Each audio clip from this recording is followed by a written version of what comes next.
राधे राधे, जय श्री कृष्णा। मैं सीमा सिंह। बड़ों को चरण स्पर्श, छोटों को प्यार और बराबर वालों को तहे दिल से नमस्कार करती हूँ। आज हम बैसाख मास की सत्य पूर्णिमा व्रत कथा सुनेंगे। हमने पूरे बैसाख मास में बैसाख महात्म्य सुने, बैसाख मास की कहानियाँ सुनी, साथ ही बैसाख मास में बड़ पीपल और आंकड़े के पेड़ को सींचने की कहानी सुनी, साथ ही बैसाख स्नान की कहानी भी सुनी।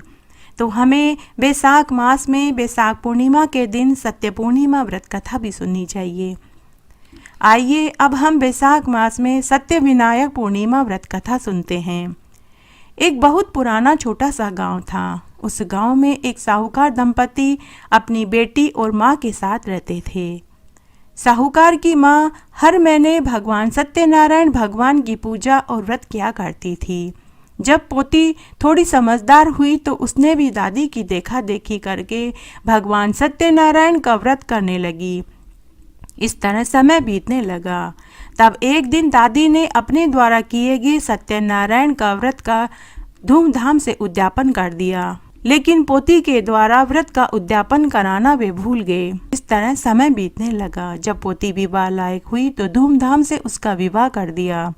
विवाह के बाद पोती भगवान सत्यनारायण का व्रत करना भूल गई, जिससे भगवान सत्यनारायण रुष्ट हो गए और पोती को अनेक दुख उठाने पड़े। ससुराल में उसके आते ही व्यापार में घाटा लग गया। बहू के हाथ से घर में बरकत नहीं थी। वह खाना बनाती तो उसे कई बार आटा लगाना पड़ता, बार बार रोटियां कम पड़ जाती। सब्जी बनाती तो उसके लिए सब्जी नहीं बचती थी। उसके हाथ में बरकत ही नहीं थी। उसके सास ससुर भी दुखी रहने लगे कि जब से नई बहू घर आई है हर जगह नुकसान हो रहा है, व्यापार में घाटा हो रहा है, फसल जल गई, ससुर बीमार पड़ गया इत्यादि। लेकिन सास ससुर और पति नई बहू को कुछ नहीं कहते थे। तब एक दिन सास ने बहू से कहा कि बहू कुछ दिन मायके हो आओ, तुम्हारा भी मन लग जाएगा। तब पति उसको उसके मायके छोड़ आया। साहूकार दंपति व उसकी माँ पोती को देखकर बहुत खुश हुए, लेकिन बेटी के चेहरे पर उदासी देखकर उन्होंने पूछा कि बेटी, क्या ससुराल वाले तुझे अच्छे से नहीं रखते? क्या तुम्हें वे खाना नहीं देते? जो भी बात है तुम सच सच बताओ। तुम इतनी खुश रहने वाली इतनी मुरझाई मुरझाई सी क्यों हो? तब बेटी ने अपने माता पिता व दादी को पूरी बात बताई। मेरे हाथों में बरकत ही नहीं है। मेरे ससुराल जाने के बाद व्यापार में घाटा लग गया, फसल जल गई, ससुर जी बीमार रहते हैं। माँ दादी, मेरे पति व सास ससुर मुझे कुछ नहीं कहते, लेकिन उनका दुख मुझसे छिपा नहीं है। और फिर वह रोने लगी। तब दूसरे दिन बैसाख पूर्णिमा का दिन था। दादी ने पोती से कहा कि बेटी कल बैसाख पूर्णिमा है, तू कल जल्दी उठ जाना, हम नहा धोकर भगवान सत्यनारायण की पूजा करेंगे, कथा सुनेंगे। इतना सुनते ही पोती बोली कि माँ दादी, शादी के बाद मैं तो ससुराल में जाकर भगवान सत्यनारायण का व्रत करना ही भूल गई और नहीं मैंने पूजा करी। तब साहूकार दंपति और उसकी दादी को पूरा यकीन हो गया कि यह सब कुछ उनकी पोती के साथ जो हो रहा है वह इसी वजह से हो रहा है। तब दादी ने अपनी पोती को समझाया कि बेटी कल तू मेरे साथ भगवान सत्यनारायण का व्रत करना और पूजा करना और ससुराल में जाकर भगवान सत्यनारायण के व्रत का उद्यापन कर देना। तेरे सारे दुख सुख में बदल जाएंगे, क्योंकि तूने पूर्णिमा के व्रत का उद्यापन भी नहीं किया और बीच में ही व्रत छोड़ दिया, इसीलिए तुझे ये पाप दोष लगा है। अब इस पाप दोष को दूर करने के लिए तुझे भगवान सत्यनारायण के व्रत का उद्यापन करना चाहिए और यह उद्यापन तुझे ससुराल में ही करना होगा। तब पोती ने दादी के कहे अनुसार बैसाख पूर्णिमा का व्रत किया और भगवान सत्यदेव से अपनी गलती की क्षमा मांगी। और फिर ससुराल जाने के बाद उसने अपने पति व सास ससुर को पूरी बात बताई। तब उसके सास ससुर ने धूमधाम से भगवान सत्यनारायण के व्रत का उद्यापन करवाया, जिससे उनके सभी दुख दूर हो गए और उनके व्यापार में लगा घाटा भी दूर हो गया। बहू के हाथ में बरकत भी रहने लगी और अगले साल फसल भी बहुत अच्छी हुई। ससुर जी की तबीयत भी ठीक हो गई। हे सत्यनारायण भगवान, जैसा सुख आपने पोती को बाद में दिया वैसा सबको देना, कहानी कहने वाले को, सुनने वाले को और हुक्कारा भरने वाले को। एक समय नैमिषारण्य तीर्थ में शौनकादि 88,000 ऋषियों ने श्री सूत जी से पूछा कि हे प्रभु, इस कलयुग में वेद विद्या रहित मनुष्यों को प्रभु भक्ति किस प्रकार मिलेगी तथा उनका उद्धार कैसे होगा। इसलिए हे मुनि श्रेष्ठ, कोई ऐसा तप कहिए जिससे थोड़े समय में पुण्य प्राप्त होवे और मन वांछित फल मिले। वह कथा सुनने की हमारी इच्छा है।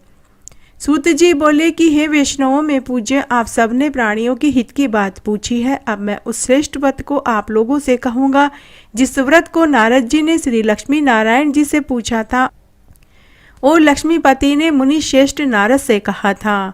इसलिए तुम ध्यान से सुनो। एक समय योगीराज नारद जी दूसरों के हित की इच्छा से अनेक लोकों में घूमते हुए मृत्युलोक में पहुँचे। वहाँ अनेक योनियों में जन्मे हुए सभी मनुष्यों को अपने अपने कर्मों के द्वारा दुखों से पीड़ित देखकर नारद जी ने सोचा कि किस यत्न को करने से इन प्राणियों के दुखों का नाश हो सकेगा। ऐसा मन में सोचकर नारद जी विष्णुलोक को गए। वहाँ श्वेत वर्ण 4 भुजाओं वाले देवों के ईश नारायण को देखकर, जिनके हाथों में शंख, चक्र, गदा और पद्म थे तथा वरमाला पहने हुए थे, नारद जी देख करके स्तुति करने लगे और बोले कि हे भगवान, आप अत्यंत शक्ति से संपन्न हैं।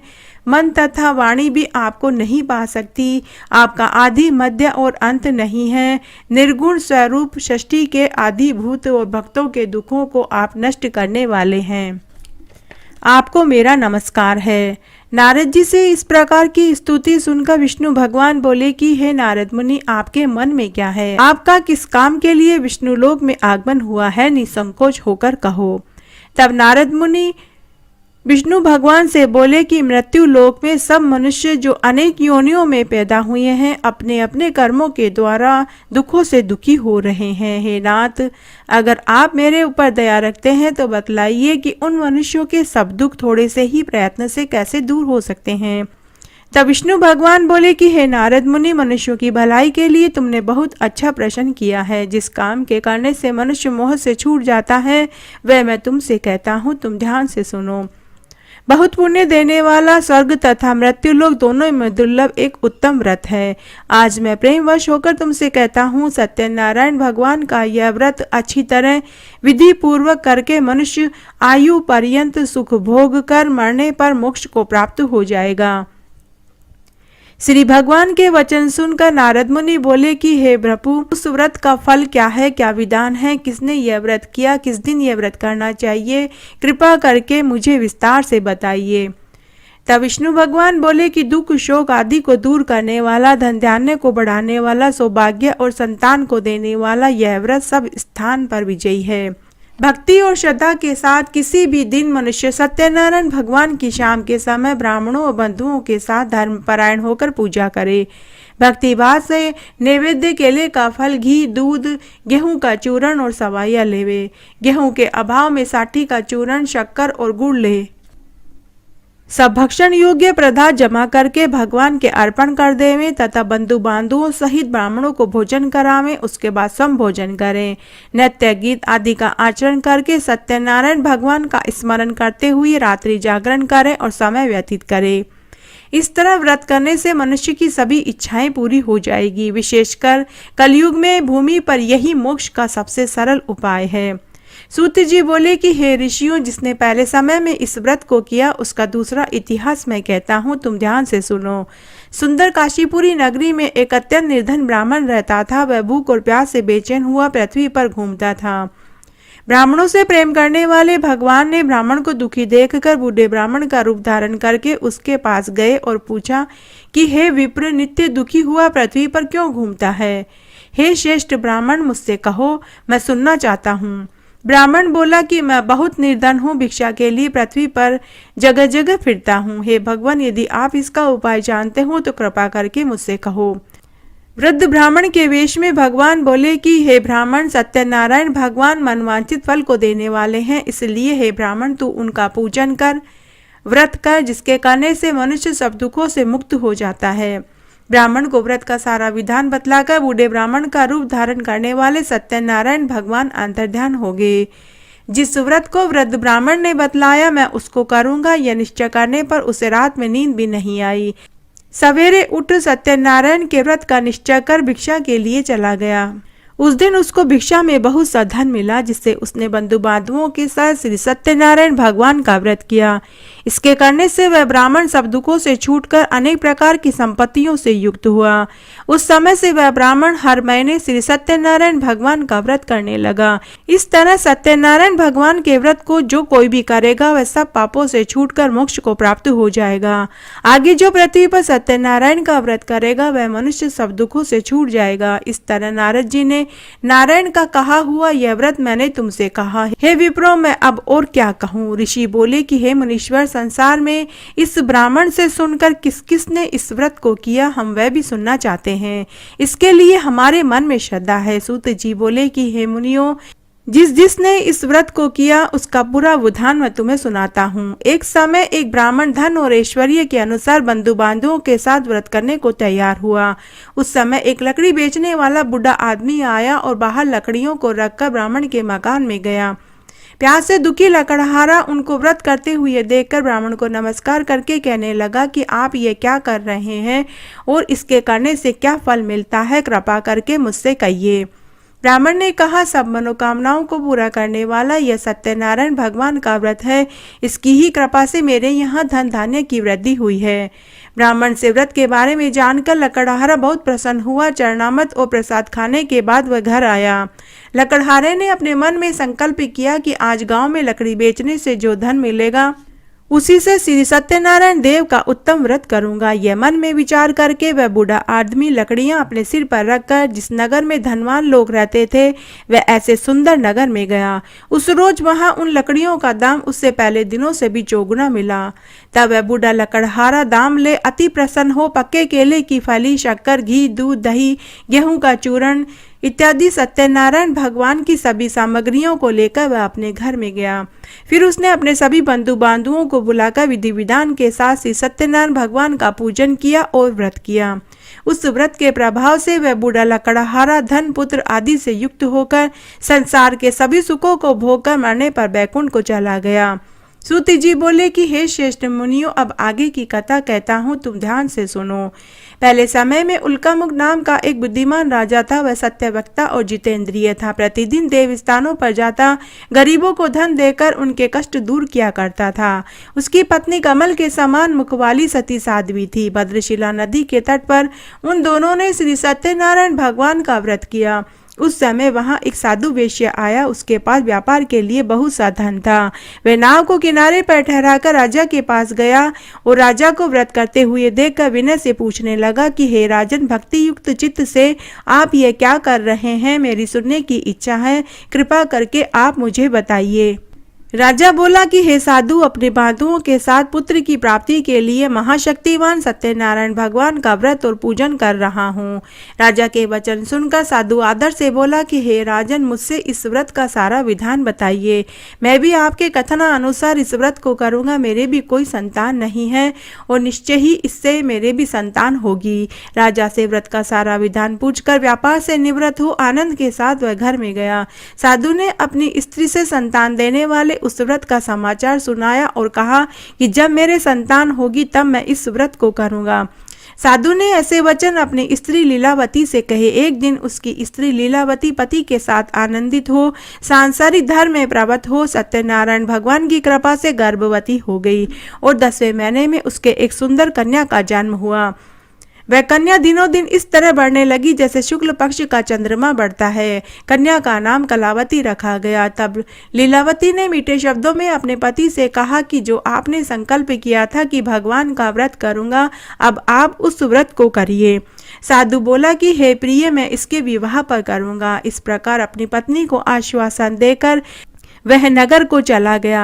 कलावती पितृगृह में वृद्धि को प्राप्त हो गई। साधु ने जब नगर में सखियों के साथ अपनी पुत्री को देखा तो दूत बुलाकर कहा कि मेरी पुत्री के लिए कोई सुयोग्य वर देखकर लाओ। साधु की आज्ञा पाकर दूत कंचन नगर पहुंचा। वहां पर बड़ी खोज और देखभाल करके लड़की के लिए सुयोग्य वणिक पुत्र को ले आया। उस सुयोग्य लड़के को देखकर साधु ने अपने बंधु बांधवों से प्रसन्नचित अपनी पुत्री का विवाह उसके साथ कर दिया। किंतु दुर्भाग्य से विवाह के समय भी वह सत्यनारायण भगवान का व्रत करना भूल गया। तब भगवान क्रोधित हो गए और उसे शाप दिया कि तुझे दारुण दुख प्राप्त होगा। अपने कार्य में कुशल साधु बनिया जामाता सहित समुद्र स्थित रत्नपुर नगर में गया। वहां दोनों ससुर जमाई चंद्रकेतु राजा के उस नगर में व्यापार करने लगे। एक रोज भगवान सत्यनारायण की माया से प्रेरित कोई चोर राजा का धन चुराकर भाग रहा था, किंतु राजा के दूतों को पीछे से आता हुआ देखकर चोर ने घबराकर भागते हुए राजा के धन को वहीं चुपचाप रख दिया जहां दोनों ससुर जमाई ठहरे हुए थे। जब दूतों ने उस साधु वेश्या के पास राजा के धन को रखा हुआ देखा तो वे दोनों उसे चोर समझकर राजा के पास ले गए और बोले कि ये दो चोर पकड़ करके लाए हैं, आप देख करके आज्ञा दें। राजा की आज्ञा से उन दोनों को कठोर कारावास में डाल दिया गया और उनका सब धन छीन लिया। सत्यनारायण भगवान के शाप से उसकी पत्नी भी घर पर बहुत दुखी हुई। घर पर जो धन रखा हुआ था चोर चुरा करके ले गए। शारीरिक और मानसिक पीड़ा, भूख प्यास से अति दुखित हो अन्न की चिंता में कलावती एक ब्राह्मण के घर में गई। वहां उसने सत्यनारायण भगवान का व्रत होते हुए देखा तो उसने वहीं बैठकर कथा सुनी, प्रसाद ग्रहण किया और रात्रि में वह घर आई। माता ने कलावती से पूछा कि हे पुत्री, तू अब तक कहाँ रही और तेरे मन में क्या है। कलावती बोली कि हे माता, मैंने एक ब्राह्मण के घर में श्री सत्यनारायण भगवान का व्रत होते हुए देखा। मैंने वहां बैठकर कथा सुनी, प्रसाद ग्रहण किया, इसीलिए मुझे आने में देर हो गई। कन्या के वचन सुनकर लीलावती भगवान के पूजन की तैयारी करने लगी। लीलावती ने परिवार और बंधुओं सहित श्री सत्यनारायण भगवान का पूजन किया और व्रत किया और ये वर मांगा कि मेरे पति और दामाद शीघ्र घर आ जावें और साथ ही प्रार्थना करी कि हम सब का अपराध क्षमा करो। सत्यनारायण भगवान इस व्रत से संतुष्ट हो गए और राजा चंद्रकेतु को सपने में दर्शन देकर कहा कि हे राजन, दोनों वेश्यों को प्रातः ही छोड़ दो। उनका सब धन जो तुमने ग्रहण किया है वह भी दे दो, नहीं तो मैं तेरा धन, राज्य, पुत्र सब नष्ट कर दूंगा। राजा से ऐसे वचन कहकर भगवान अंतर्ध्यान हो गए। प्रातःकाल राजा चंद्रकेतु ने सभा में अपना स्वप्न सुनाया। फिर दोनों वणिक पुत्रों को केस से मुक्त करा के सभा में बुलाया। दोनों ने आते ही राजा को नमस्कार किया।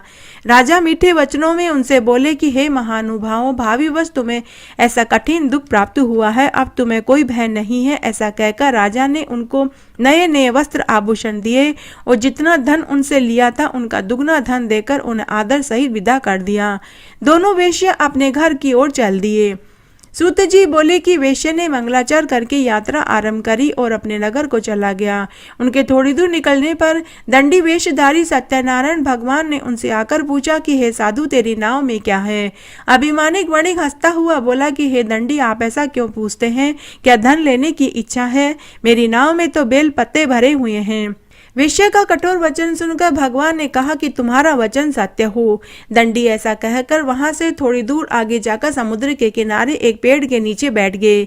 दंडी के जाने के बाद वेश्या ने नित्य क्रिया करने के बाद नाव को ऊंची ऊंची देखकर अचंभा किया और नाव में बेलपत्ते देकर मूर्छित होकर जमीन पर गिर पड़ा। फिर मूर्छा खुलने पर अत्यंत शोक प्रकट करने लगा। तब उसका दामाद बोला कि आप शोक मत कीजिए, ये दंडी का श्राप है, हमें उनकी शरण में चलना चाहिए, तभी हमारी मनोकामना पूरी होगी। दामाद के वचन सुनने के बाद साधु दामाद सहित दंडी के पास गया और अत्यंत भक्ति भाव से नमस्कार करके बोला कि मैंने जो आपसे असत्य वचन कहे थे उनको क्षमा करो। ऐसा कहकर वह रोने लगा। तब दंडी भगवान बोले कि हे वणिक पुत्र, तू मेरी आज्ञा से बार बार तुम्हें दारुण दुख प्राप्त हुआ है, तू मेरी पूजा और व्रत से विमुख हुआ है। साधु बोला कि हे भगवान, आपकी माया से मोहित ब्रह्मा आदि भी आपके रूप को नहीं जानते, तब मैं अज्ञानी कैसे जान सकता हूँ। आप प्रसन्न होइए, मैं सामर्थ्य के अनुसार आपकी पूजा करूंगा, व्रत करूंगा, मेरी रक्षा करो, पहले के समान नौका में धन भर दो। उसके भक्ति युक्त वचन सुनकर भगवान प्रसन्न हो गए और इच्छा अनुसार वर देकर अंतर्ध्यान हो गए। तब साधु ने नाव पर आकर देखा कि नाव धन से परिपूर्ण थी। तब साधु ने वहीं पर भगवान सत्यनारायण का पूजन किया, व्रत किया और साथियों सहित नगर को चला गया। जब साधु अपने जमाई के साथ नगर के निकट पहुंचा तो उसने दूत को घर भेजा। दूत ने साधु के घर जाकर उसकी स्त्री को नमस्कार किया और कहा कि साधु अपने दामाद सहित इस नगर के समीप आ गए हैं। ऐसा वचन सुनकर साधु की स्त्री बड़े हर्ष के साथ सत्यदेव का पूजन कर पुत्री से कहा कि मैं अपने पति के दर्शन को जाती हूँ, तू कार्य पूरा करके शीघ्र आ जाना। माता के ऐसे वचन सुनकर कलावती प्रसाद को छोड़कर पति के पास गई। प्रसाद की अवज्ञा के कारण सत्यदेव भगवान रुष्ट हो गए और उसके पति को नाव सहित पानी में डुबो दिया। कलावती अपने पति को न देखकर रोती हुई जमीन पर गिर गई। इस तरह नौका को डूबा हुआ और कन्या को रोता हुआ देखकर साधु दुखित हो गया और बोला कि हे प्रभु, मुझसे या मेरे परिवार से जो भूल हुई है उसे क्षमा कर दो। उसके दीनहीन वचन सुनकर सत्यनारायण भगवान प्रसन्न हो गए और आकाशवाणी हुई कि हे साधु, तेरी कन्या मेरे प्रसाद को छोड़कर आई है, इसीलिए इसका पति अदृश्य हुआ है।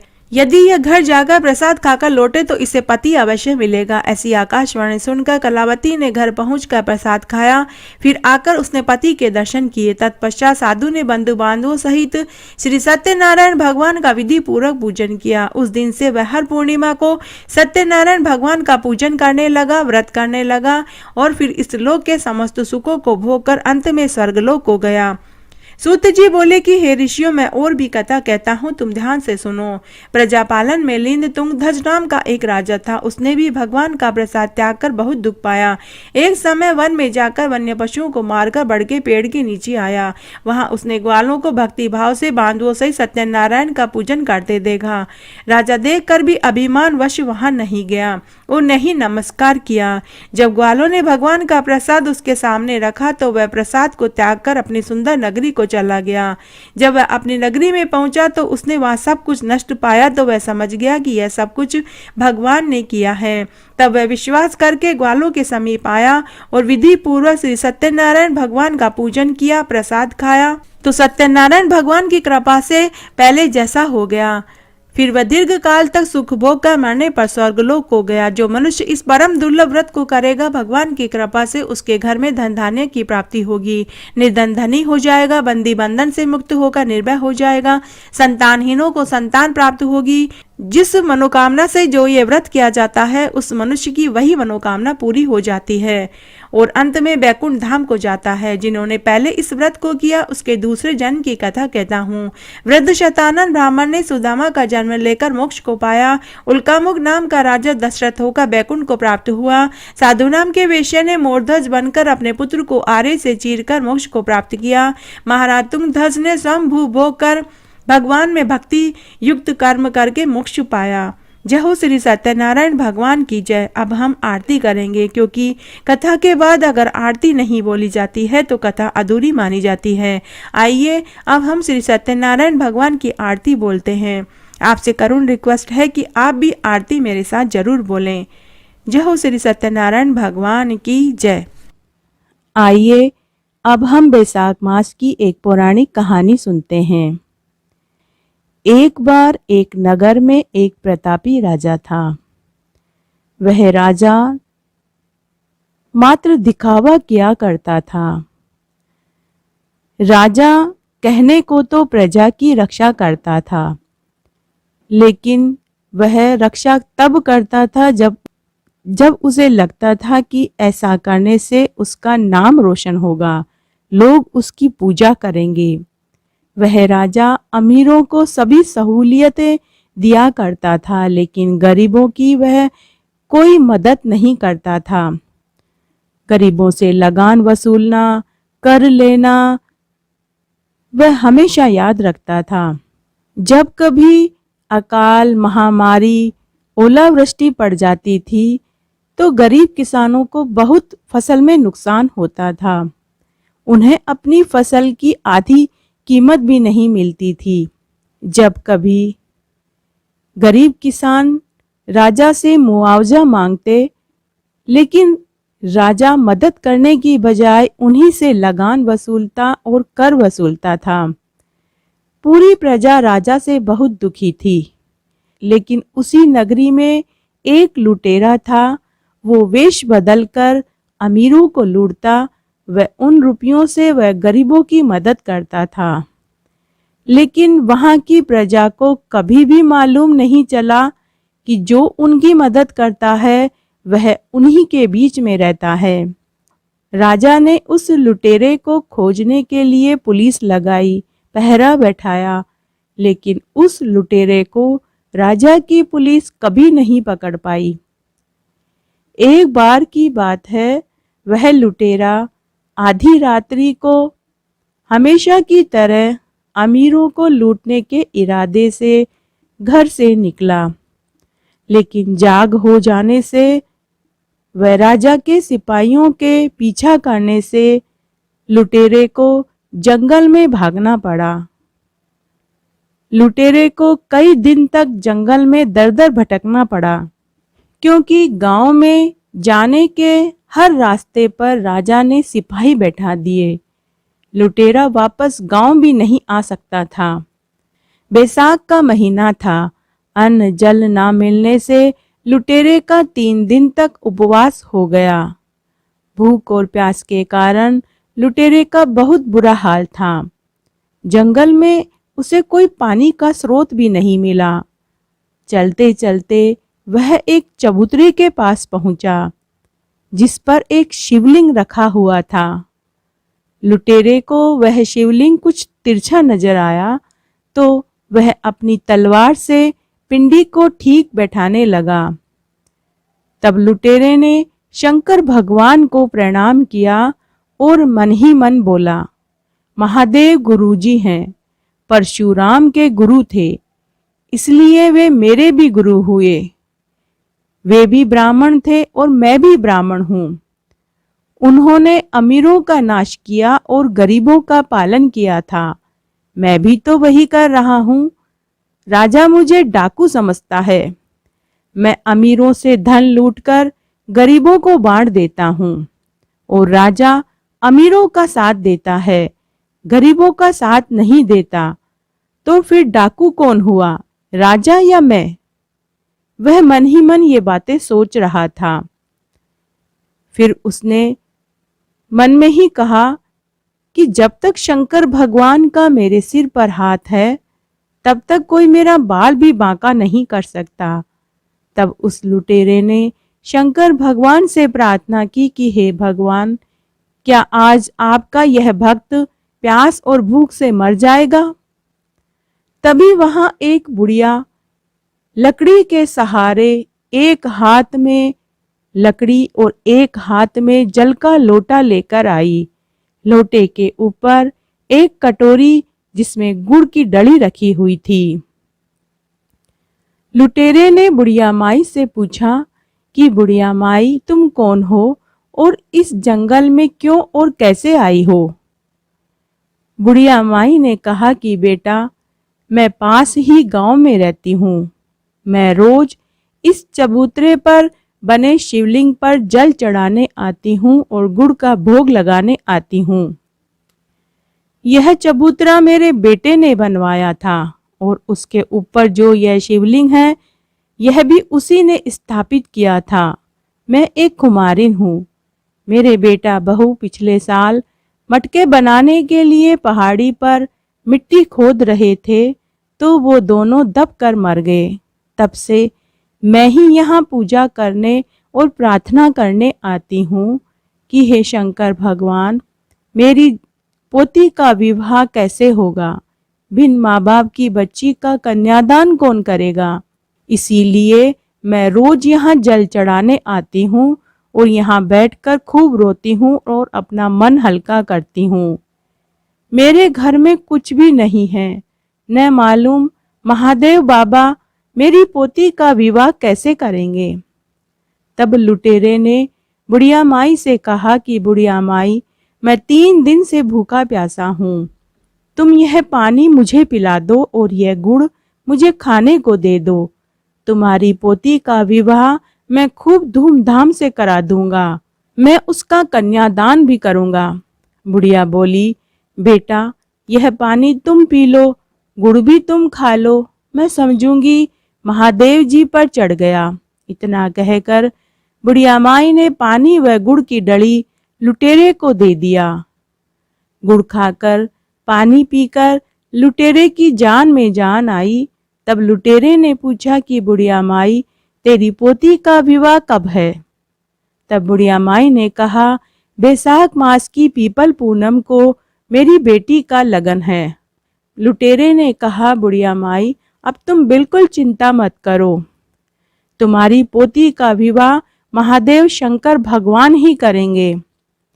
तब बुढ़िया माई ने कहा कि बेटा, तुम्हारी उम्र 1000 वर्ष हो, तुम कौन हो और तुम मेरे साथ मेरे गांव में चलो, मैं तुम्हें भर पेट रोटी खिलाऊंगी। लेकिन लुटेरे ने कहा, बुढ़िया माई अभी नहीं, लेकिन तेरी पोती के विवाह वाले दिन मैं जरूर आऊंगा। इस तरह कई दिन बीत गए। शादी वाला दिन भी आ गया। शादी वाले दिन बुढ़िया के घर 3-4 लोग अलग अलग गाड़ियों में आए। खूब सारा सामान लेकर पहुंचे। आटा, दाल, सब्जी, घी, तेल, मिठाई, गहने, कपड़े, बर्तन।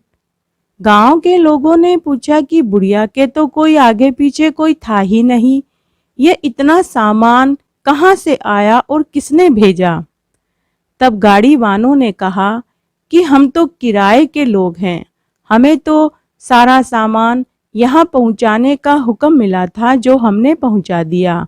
ऐसा कहकर वे सभी लोग वहाँ से चले गए। पूरे गांव में बहुत आश्चर्य हुआ।